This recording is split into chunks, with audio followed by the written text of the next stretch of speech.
Hey guys, welcome to Car Guy 1999 Reviews as well as Quirk Auto Dealers. Today we have, well, a little bit of a different video. This is going to be how to break in your new car.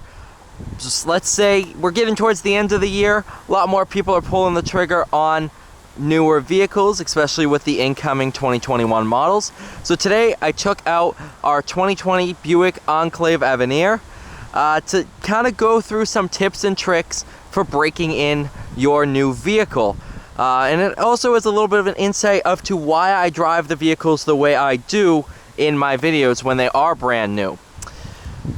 So when you buy a car off the showroom floor or on the lot or whatever, or even some people order their cars, under this hood is a brand new engine, and under the bodywork itself is a brand new platform. All these parts have to take some time to kind of sync all together and wear in a little bit to become where they should be. Let's go ahead and pop this hood.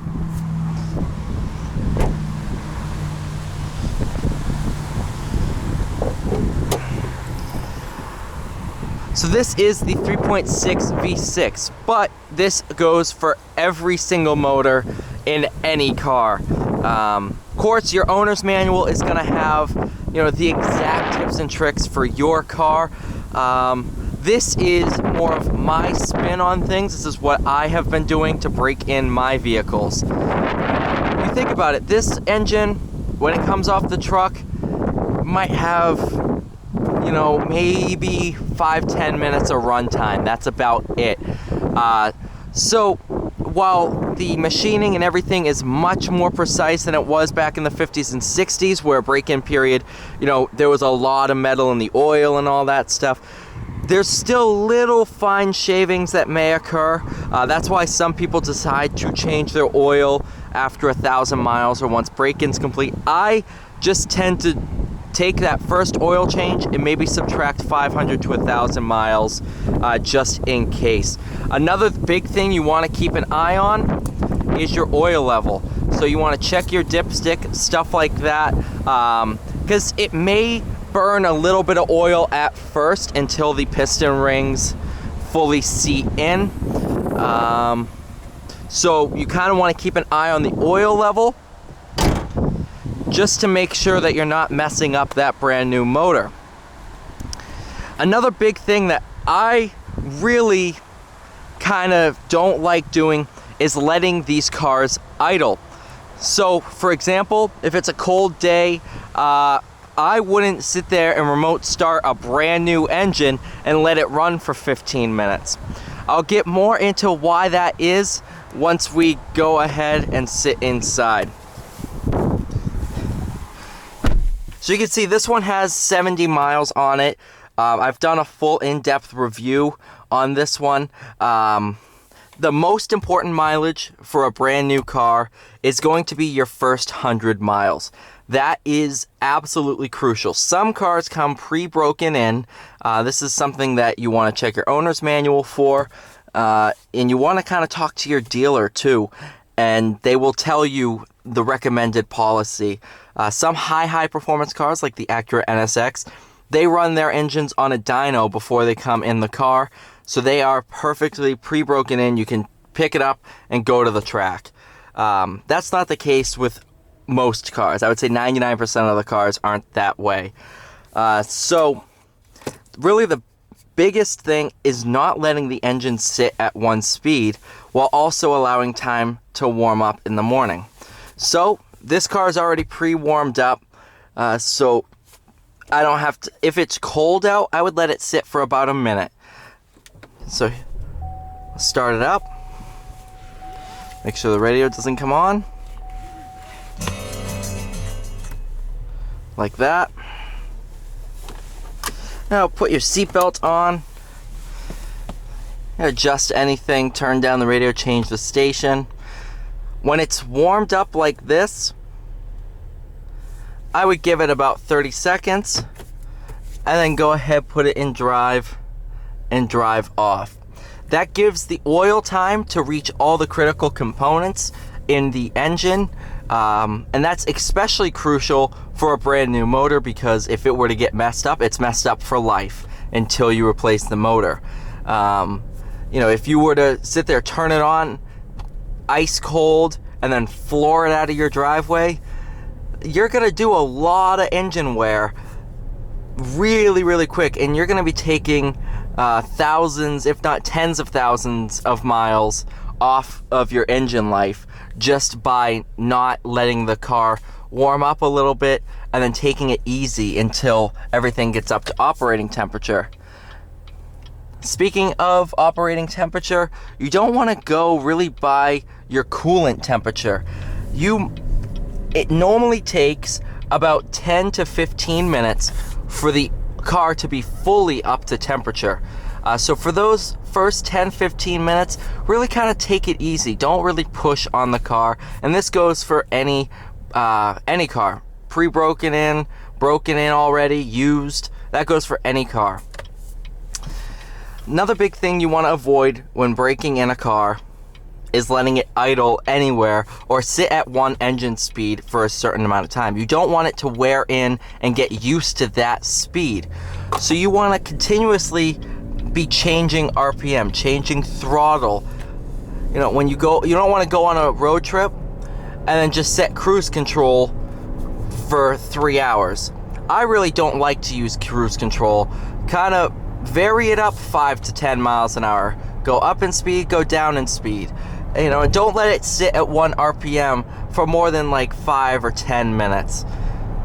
Just really make sure that the engine gets fully broken in. It's not going to be used to one set RPM, and then you'll make sure to have a long-lasting engine. So a lot of people try to stay away from full throttle, and I completely agree with that. You don't want to sit there, buy a brand new car, and then go do a track day or go do full throttle accelerations the next day.